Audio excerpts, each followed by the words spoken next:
Most people think they understand how power works. They read the books, they quote the philosophers, they memorize principles and repeat clever lines. But when life tests them, when people pull away, challenge them, ignore their leadership, they freeze. They shrink, they question themselves. Why? Because what we're taught about influence, confidence, and power is often a facade. It's surface level, it's imitation. Most advice doesn't account for the invisible forces that actually shape respect and human behavior. We live in a world governed by hidden dynamics, ecological truths and social instincts that most people never see, let alone master. And if you don't understand these invisible laws, you'll keep chasing approval, performing for validation, and giving your power away without even realizing it. But in this video, we're going deeper. I'm going to reveal 5 rarely discussed truths, real, world practical insights that explain why some people command attention effortlessly while others fade into the background. Why some men and women lead without trying, while others beg and still get ignored. Each truth will come with a clear example and a strategy you can apply today. Stay until the end, because the last principle doesn't just shift how people see you, it redefines how you see yourself. Let's begin. The more you prove, the less you are believed. There's a paradox at the heart of power. The moment you start trying to prove your worth, people start doubting it. We think showing our effort, explaining our intentions, demonstrating our loyalty, broadcasting our value will earn us respect, but to the subconscious mind, proving equals pleading. When someone senses that you're desperate to be seen a certain way, they feel an invisible pressure. And pressure always repels.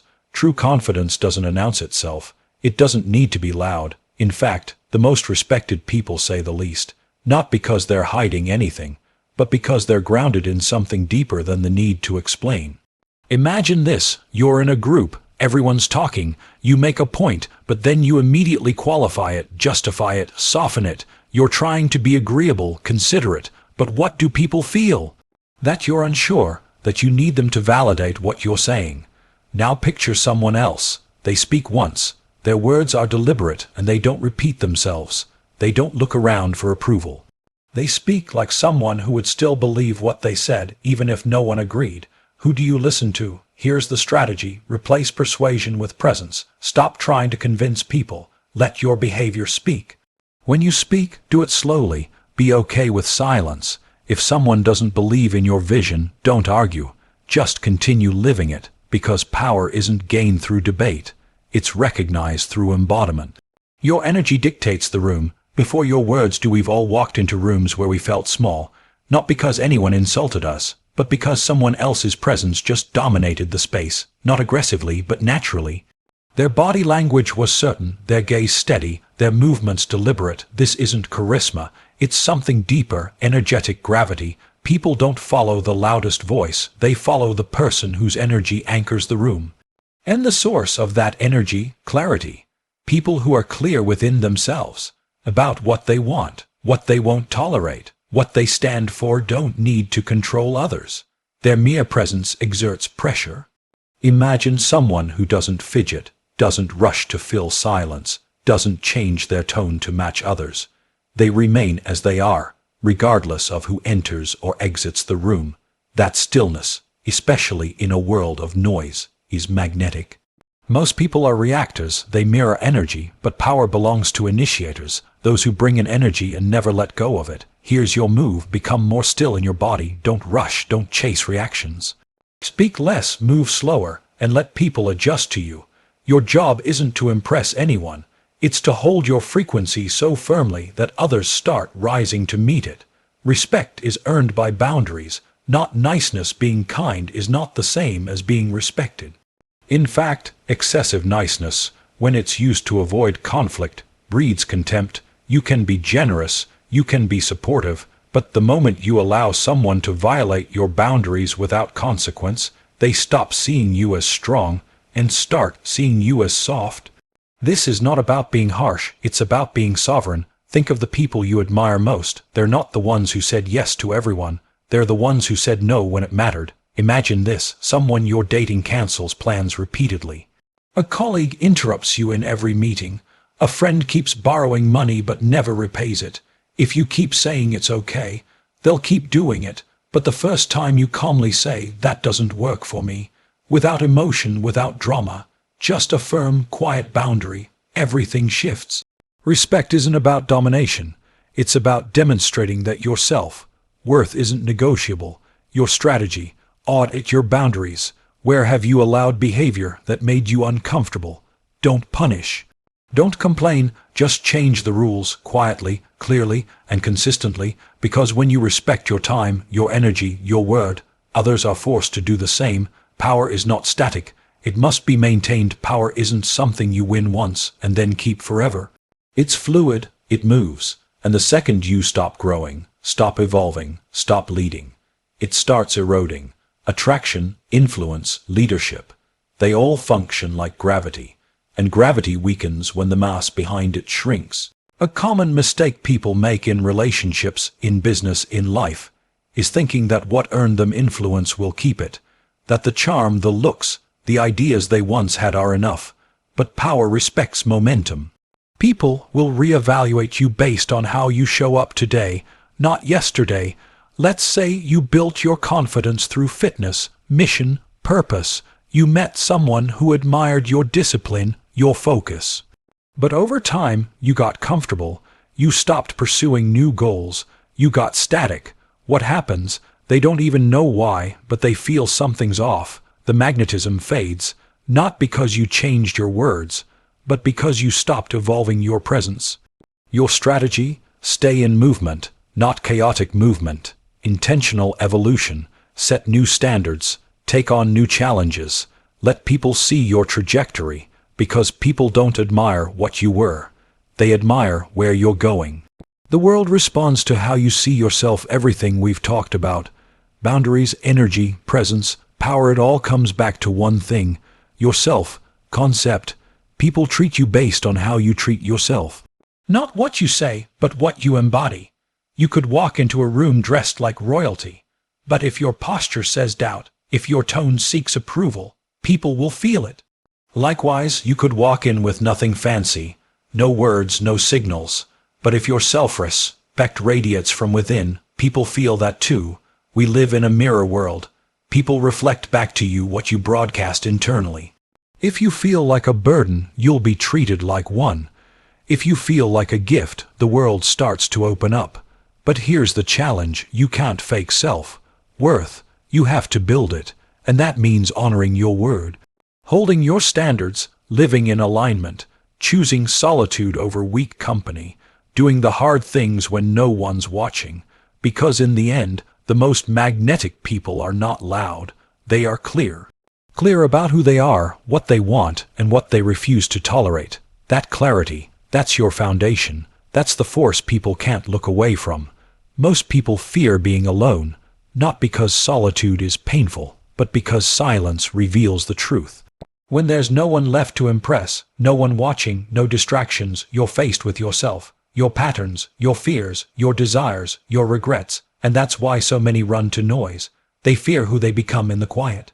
But here's the paradox: every truly powerful person has walked through that fire, the fire of isolation, of separation, of choosing solitude not as punishment, but as purification, because in the silence your illusions dissolve. And what's left is real. You learn who you are when no one is affirming it. You build a spine, not because someone cheers for you, but because you refuse to collapse. Solitude is where you stop performing. It's where you build discipline, hear your intuition, and finally stop outsourcing your worth to others. Your move: don't fear solitude, schedule it. Take time each week with no input, no screens, no validation. Just you, your breath, your thoughts. Walk, journal, reflect, ask yourself, who am I without anyone else's opinion? And listen, that answer is your foundation. You cannot rise while betraying yourself. We often think success means sacrifice. And to a degree, that's true, but there's one kind of sacrifice that always leads to collapse: self-betrayal, when you say yes to what drains you, when you ignore your instincts to keep the peace. When you act like someone you're not just to be accepted, you're trading power for approval, and that trade always ends in resentment. There's a cost to ignoring your inner voice.